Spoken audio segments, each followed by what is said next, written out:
on there and all of the links and everything that you need. Another event that's coming up next week, actually, there's a NAIDOC week panel discussion, which is happening on Friday, the 10th of July. So next Friday at 10 a.m., which is an opportunity to share and celebrate the history, culture and achievements of the Aboriginal and Torres Strait Islander people. This year, the panel is going to look at the history of Indigenous activism in Australia and explore examples of the new generation of activists carrying on the legacy into the modern age. So another interesting sounding panel discussion. Again, the information for that is on the Monash ECR workplace group. So a few interesting events coming up. So do have a bit of a look on there and sign yourself up for anything that looks interesting. We've got 20 people on now, so that seems like a pretty good number to get started. So I'll welcome you all along. This is our 4th session now with Professor Craig White, our Associate Dean of Research. This time we also have Associate Professor Chris Thompson along, who is our Associate Dean of Education. So thank you, Chris, for joining us this time as well. And following some feedback from the ECR Network Committee, we're going to continue running these on a monthly basis. So Chris, if you're happy, we'd love to continue having you along to these on a regular basis. And we also aim for next time to invite the Dean along to talk to us a little bit about the impact of the enterprise agreement variations on our ECRs. So I'll keep you updated as to how we go with that, because I know there are a lot of questions that everybody has about the impact of those variations. Just a quick little bit of housekeeping. If everyone could please keep their cameras and audio turned off. Thank you to everyone who sent in questions in advance. If you do have questions throughout, please send them through using the chat function. You can do that privately to me if you would prefer to remain anonymous, or you're welcome to send it through to everyone. If you're happy to do so, I'll keep a track of all the questions that come through and read them out at the end. And we'll also have a bit of time at the end for you to send through any more questions as well. Just to note that the session is being recorded as well. You will have all seen that little pop-up come through as you logged in, and we'll make it available on the Orbit page as well as in the Science ECR's workplace group. So that's everything from me. So I'll hand over to Craig and Chris. Thank you both for being with us today, and I'll let you get started on going through those questions. Thanks again, everyone, for coming along, and thanks for sending through the question. As with the last few, I'm going to try and answer as openly and honestly as I can, and also try and be clear when I just don't know enough information to provide some of the answers. And as Margaret said, we're going to try and get Jordan to attend to one of these. I have not yet told him that, but we'll see if we can manage it for next month. So the first question is about the faculty's plan for teaching in semester 2 and any potential return to campus, along with the plan for managing students who remain stuck overseas. Chris, I'll let you have that one. All right, thanks guys, and thanks for inviting me. It's good to be able to chat to you guys. Many of you I've never met before. Sorry, it's a big faculty, and this year's been pretty crazy. Obviously, it's been with diminished opportunities to meet people in person, but hopefully we'll all be back at campus sometime soon. With respect to semester 2 teaching, that is the plan, that students will be physically back on campus. Now, it goes without saying that has to be in the context of the social distancing, physical distancing protocols that apply. And we have many, many thousands of students. In fact, Monash University has all of its campuses, in all of its courses, almost 100,000 students. The Clayton campus has more than half of those. So when the place is full, when it is teeming, it's bigger than many suburbs in Melbourne, and it's certainly denser population than many suburbs in Melbourne. So clearly we have a problem in the context of physical distancing. So the plan for semester 2 was to rotate students on and off their classes. This is not going to happen in every single unit, but for most units, students will be scheduled to attend in either weeks 1, 3, 5, 7, 9, or 2, 4, 6, 8, and so on. So that we, in principle, only have 50% of our students on campus at any given time. All of our classrooms have been set a maximum occupancy rate. It's not unlike the research labs, for those of you who've been back to the research labs, where there's now a sign on every single door saying the maximum number of people allowed in those rooms. All of our teaching spaces have got limits. And in fact, some of those limits are quite harsh, as you can imagine. So for example, my discipline, chemist, for those of you who don't know me, I'm a chemist. We have organic chemistry teaching labs, which normally hold 64. Their nominal occupancy is 16, so that's a 25% capacity. So clearly it's had implications for how we schedule the units as well. So there's been compromises where you might have previously had students coming in and doing 8 or 9 weeks, or sometimes even 10 or 11 weeks of, face-to-face in the labs. Oh, sorry, a few things beeping in my house. The students might only be coming in 3 weeks of the semester or 4 weeks of the semester. So there's been some serious compromises there. So we've got all of our chief examiners and unit coordinators, many of whom are your bosses, of course, turning to different forms of online teaching, relying on simulation software. Obviously, the reliance on Zoom, just as we are right now, which got us through semester 1, is going to be a critical part of getting us through semester 2. So it's very much in that blended learning, for those who are familiar with that phrase, kind of model, where there's going to be a mixture of online and face-to-face teaching. There are some units, particularly very, very small units, where they said, let's just do everything online. So there will be some subjects which are just going to run in an online fashion completely. That might be about 20% of our subjects, actually. So that's the plan. I should say that plan was imposed on us. So there's students coming in week on, week off. Obviously, there were a lot of staff and students really nervous about coming back to campus, but the university decided it wanted to reactivate the campus, as they say, and so they came up with this plan. Now, it goes without saying that Victoria is seeing a bit of a resurgence in cases, and I've got a lot of staff asking me, so what about this plan? Is the plan going to fall apart? And I think you would have to be naive to think that there is not some chance that this plan is going to have to be revisited. So this has just occurred in the last week and a half. We thought we had this thing under control. Hopefully this is more of a short spike. Maybe that's wishful thinking, I don't know. But it goes without saying, there is a good chance that this plan might get revised. So don't be surprised if you see that. The other part of the question here was, along with the plan for managing students who remain stuck overseas, it's not just students who remain stuck overseas. We have students in Melbourne who cannot return to campus. That might be for health conditions. They could be Australian citizens, so what we would call domestic students, but they've gone home to live with their family in Sydney or Ballarat or Darwin. Those students are also going to be given the opportunity to stay in those locations and study as an online only student. So our international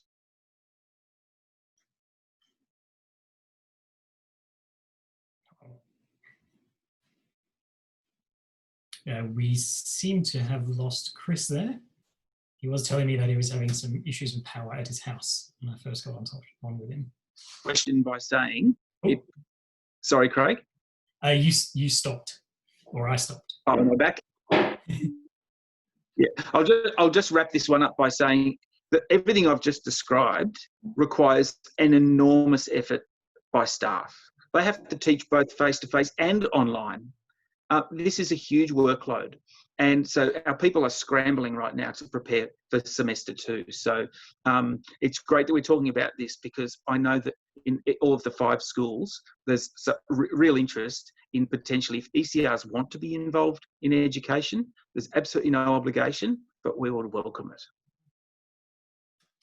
Okay, so that follows, we can follow on quite nicely from that question to a question about case numbers being on the rise in Victoria, and what the impact of this might be on research and teaching, and whether we have plans in place to respond to the changes in restrictions? And I guess the answer to that one is that we're all constantly keeping an eye on it. So I'm in touch with the research directors from every school 3 times a week, meet with the dean 2 or 3 times a week, meet with people in other faculties regularly as well. And Chris does the same with all of the teaching folk from all of the schools. And so we're constantly keeping an eye on what's going on. So as, for example, as these case numbers have started to rise, I've started to think about what the impact of that might be on the on-campus research that we've been conducting over the last weeks under social distancing, and in order to try and develop an idea of what we might do. Now, part of this type of planning is dictated by external influences. If the government says Monash University is going to be emptied and we all have to go home, that's one of the things we'll have to consider.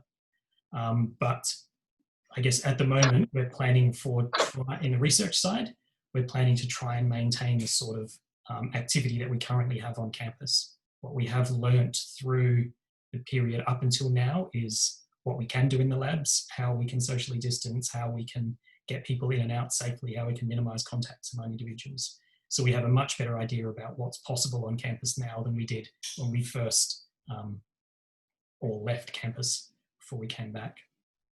So at this point, there isn't a plan other than carrying on as we're doing it, as we are currently doing it on the research side of things, but I am returning to watching and graphing the case numbers every day.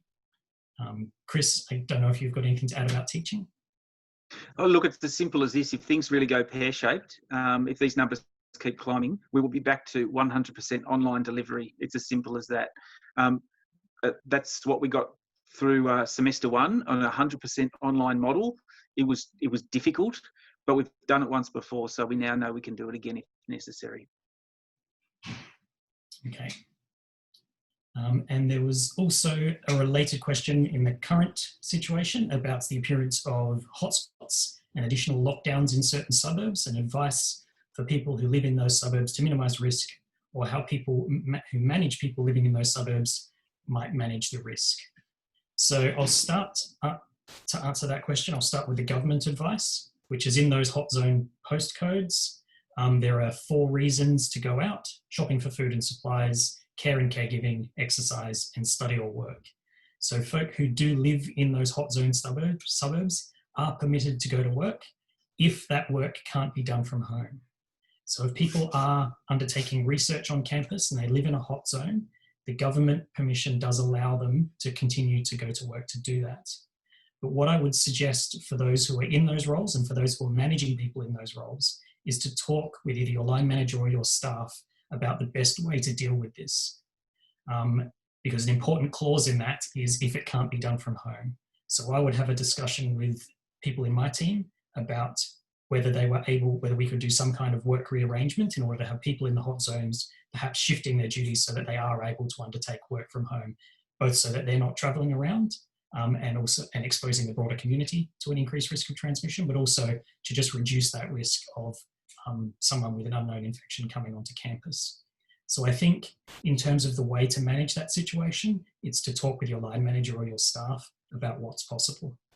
It is permissible to come to work under the rules, but only where that work can't be done from home. So I'd be thinking about whether work can be shifted to take place at home. Okay. So the next question is about any advice for ECRs who are typically research only but have now become involved in teaching as a result of COVID-19, how they might get recognition for their reduced research fraction and increased teaching load. So the first thing I'll say is thank you for getting involved in teaching. It is a challenging time for everyone, and the workloads for people who are involved in teaching, now I have a cat, the workloads for people involved in teaching are high, and any additional help is appreciated. In terms of getting recognition, I'm not exactly sure what type of recognition this question is asking about, but I can start with the way to think about acknowledging the impact of that on your research track record. So I've got my discovery project from this year open in front of me, and at F17, the first thing it asks is to describe the amount of time as an active researcher. So wherever applying for funding or future positions, I'd be thinking about using those kind of opportunities in applications to describe what the impact was. So you would say something like, I received my PhD, or my PhD was awarded in November 2018. Since that time, I was a full-time researcher. During the coronavirus pandemic, I devoted 0.3 FTE to teaching. And so in the time since I completed my PhD, I have had this many FTE available for research. And I'll say that as my career has gone on, it's been very clear to me, particularly in my time at Monash, which is the last 5 years, that these kind of statements are taken extremely seriously. So whenever I've been on selection panels, and I stand in as provost nominee on many of them, this kind of impact on research, understanding the context of someone's track record with respect to the opportunities that they've had, is taken very seriously. The only time it's not possible to do that is when the information isn't provided. So I would provide as clear and succinct and descriptive detail as you possibly can. Give the person who's reading your CV the opportunity to understand what opportunity you've had in the clearest terms you possibly can. If it's not there, people will look for it. If it's there super clear, they will find it and they will take it into account. And the same is true for all types of career interruptions. The community is getting better and better at dealing with that. Beyond that, the other type of recognition that you will, I would say, receive for that kind of note is the recognition of being a team player. One of the things that when we're interviewing people, one of the things we try to work out, but is really hard, is to work out whether this person who we're going to meet a couple of times and then be stuck with for 20 years potentially is someone that we want to work with. And part of that is, are they going to do the things that they need to and that they're asked? And so if I was to see something like I devoted 0.3 of my time to teaching, or whatever the fraction is, that's just a number I popped into my head, whatever that fraction is, if I was to see that someone got to the pump and helped out during a time of crisis for the university, I would think that that would probably be someone I could rely on as an academic staff member in their career going forward. So the financial situation means we're not going to be throwing big piles of cash everyone's way to sweeten that deal.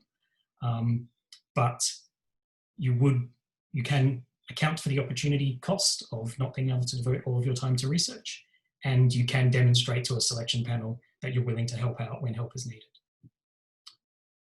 Chris, is there anything that you wanted to add from your side? Yeah, I'll probably make a couple of comments about that. So I appreciate not everybody on this conversation is an aspiring academic. Many of you will be.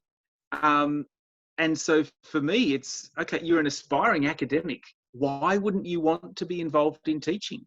If that's a part of the professional identity that you aspire to, why would you not want to spin? But it's been, well, we're trying all sorts of ideas. So it's a really interesting time to be involved in education.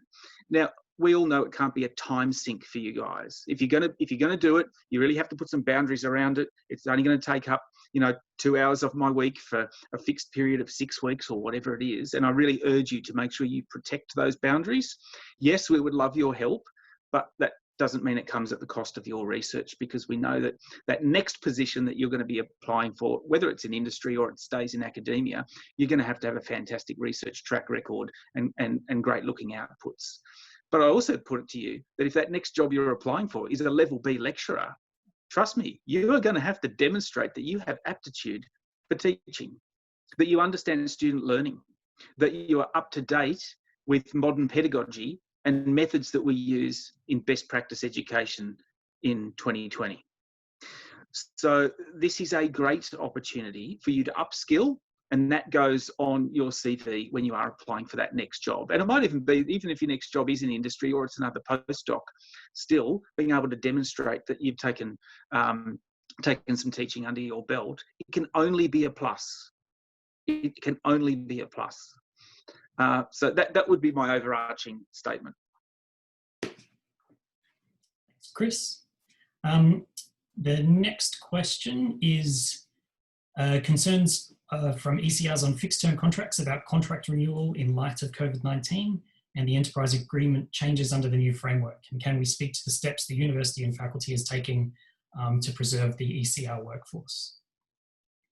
So this is a slightly more challenging one to answer.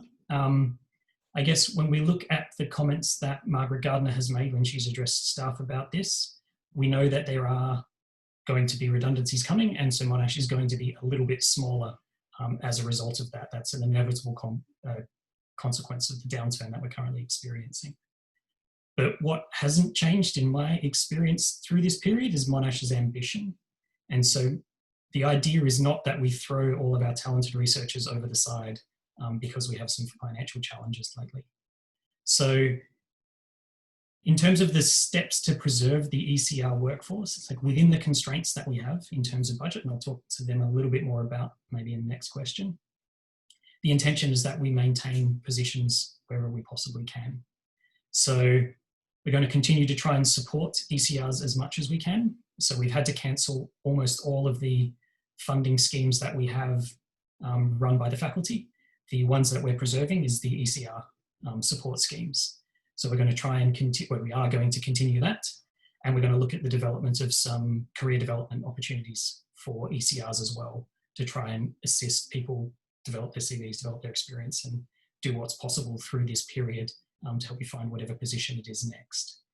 So the support for ECRs hasn't gone away. It's just being managed, I guess, in a challenging circumstance. So yeah, we do care about keeping everyone here as best as we can and trying to support everyone as best we can within some reasonably substantial constraints. Which brings me to the enterprise agreement changes. So pending review from the Fair Work Commission, been asked to provide a brief summary of what the changes mean for ECRs. So delays to salary increments, forced leave, no salary cuts, protection for fixed term positions where the work is available. So some of those are relatively straightforward. So we will be, everyone will be foregoing the 2% pay rise that is expected to come in December this year. That won't take place until after July, until July 2021. There will be no movement on increments. So if anyone doesn't know what that means, within each of our levels, level A, B, C, D, and E, or except E, there are increments. So level A starts at the bottom at A8 and goes up to A1. Most of the people on this call would have probably started at A3, as that's the level where a PhD can be expected, or maybe A2. And then what happens is as the year goes by, you move up those increments. So what will be happening with the removal of the increments, or the pause on the increments, is that everyone will stay at their current pay band until after the term of the altered agreements. That will be July 2021 as well. So that stops the university increasing their salary burden associated with the pay rise and stops the salary burden from everyone moving up on their annual increment. So what that means is everyone's pay will stay where it is for the foreseeable future. The protection for fixed term positions where the work is available, that's a more complicated one for me to answer. And so perhaps Jordan, Dean, will be able to help on that. But I guess my view around what that means for the people on this call is there are sort of two potential categories where individuals might fall. So if you're funded off of an ARC grant, the work that's associated with that ARC grant persists for the duration of the grant and persists, if you're contracted through that duration of the grant, that is the period over which that work will take place. If someone is funded by operational funds, then that person will be employed for a contract to do a particular job, and the assumption there is that that job persists while that contract is in place. And so as I understand the way that the redundancies are being planned is that they'll all be voluntary and they won't be taking place for those who are on contracts. The idea there is that a contract provides you the duration of a job. There are some mechanisms by which redundancy could be taken voluntarily on a contract. They exist in the enterprise agreement, but that's an agreement between the individual and the employer, and that is not what these redundancies are talking about. That would be if an individual wanted to get out for some reason, perhaps. But the voluntary redundancies that are being talked about here are intended for people who are on continuing positions. And that makes sense from a long-term budgetary perspective, in that asking someone to take a voluntary redundancy if they've got 6 months of contract provides a short saving. Asking someone who's got a continuing job provides a longer saving. So I don't think that there will be direct effects other than the 2% rise, the lack of a 2% rise and the lack of increments for ECRs who are on contracts. The protection for fixed term positions where the work is available, in terms of what that means for a reappointment at the end of the current contract, the way that I would be, I have less of a clear understanding of exactly what that will mean for people who are in research-focused positions. I have more of an understanding for someone who's in a professional type role doing accounting, and that accounting carries on. But the way that I would be thinking about it is that for the people who are sort of doing contract-based research jobs, not that much has changed in terms of what the prospects are after that. Those jobs are always the sorts of short-term research positions where they are hopefully followed by another opportunity. So a concrete example I can provide here is I have a research assistant in my lab who's paid by an ARC grant. I would hope to keep her on, but my ability to keep her on is dictated entirely by my ability to get another ARC grant in order to pay her salary. And so from that perspective, the positions that many of you will hear will hold on contracts as level A postdocs will be the same as they were. The ability to take another contract after that will be dictated by whether there is funding available for that contract. There's no clear indication that the ARC or the NHMRC are going to drastically cut their budgets at this stage. So I don't think that's a risk there. What will change is the situation for folk who are, or the opportunities provided by what the university refers to as operational fundings, which is where an individual, say an academic, is receiving a startup fund or an amount of research money in association with doing some administration job. And that's an operational pot of money that's used to hire someone. So those operational funds will be in short supply in the foreseeable future.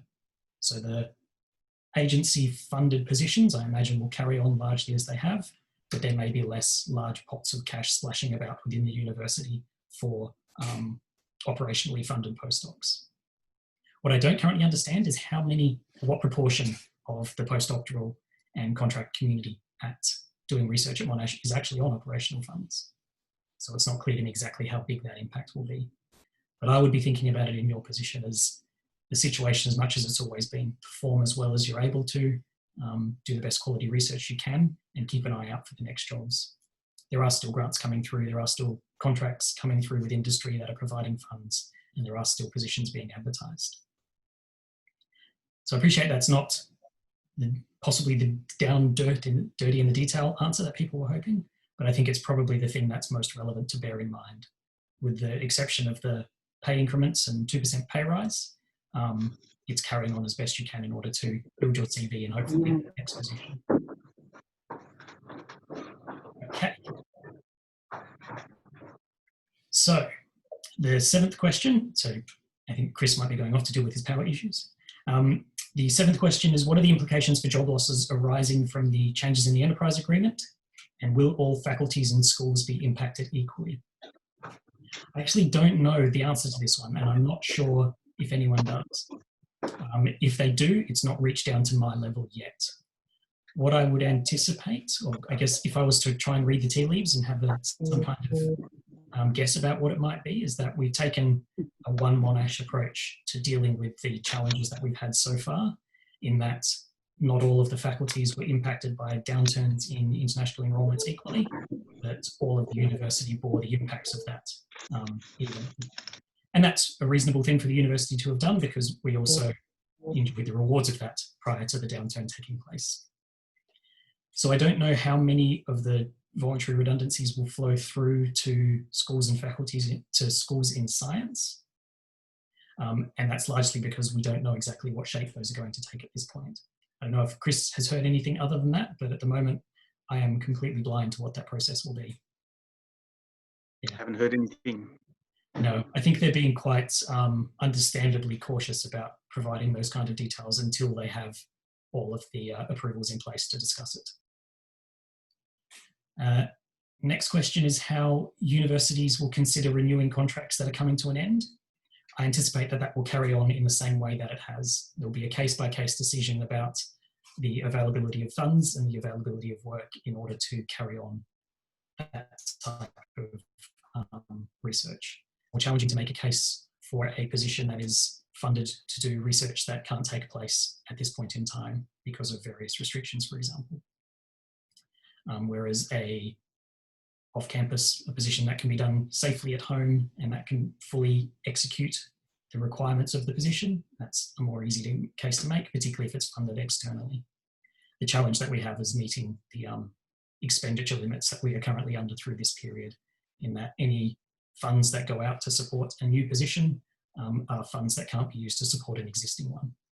And so it's balancing up all of those competing requirements, not wanting the research enterprise at the university to grind completely to a halt, but also having very real financial constraints. So it's continuing to be case by case is the short answer to that. And I do know that some are going through. So it's not a case by case and everyone gets told no. It's a case by case and some proceed and some are not able to proceed. And finally, what are the implications for science on the change in government contributions to undergraduate degrees? I might let Chris have this one. Yeah, good question. And just before I start, thanks for that private message to the person who's on this call who pointed out to me as I ran down the corridor that I was wearing my pajama pants, and yes, I was. And just to show you, they're Essendon Football Club pajama pants. So just in case you missed it the first time round. Anyway, more serious matters. Our beloved Minister for Education delivered a fascinating amendment to the way that university places are going to be funded. And of course, the first headline that we saw was that humanities degrees were going to be far more expensive and that STEM degrees were going to be cheaper. That's for individual students, and that's very much the case. Actually, of course, when you start digging, and I'm sure many of you have been reading some of the articles in the media, and there's been quite a bit written about it, it's more complex than that. So, for example, if you look at the total amount, so yes, students do have to pay fees, and of course, the domestic students have the opportunity to defer those fees for many years, but we still get a government contribution for every single student as well. So you add those two numbers together, the student fees plus the government contribution, and that's your fee per student, if you like. The devil in the detail is that the fee per student is decreasing for science degrees. It's decreasing for engineering degrees. And then there's a bit of a mixed bag as you go across the other disciplines. I was just reading another article this morning that talks about if universities do their numbers cleverly, they will probably subtly increase the number of humanities places that they offer while they decrease science and engineering places. So pretty controversial.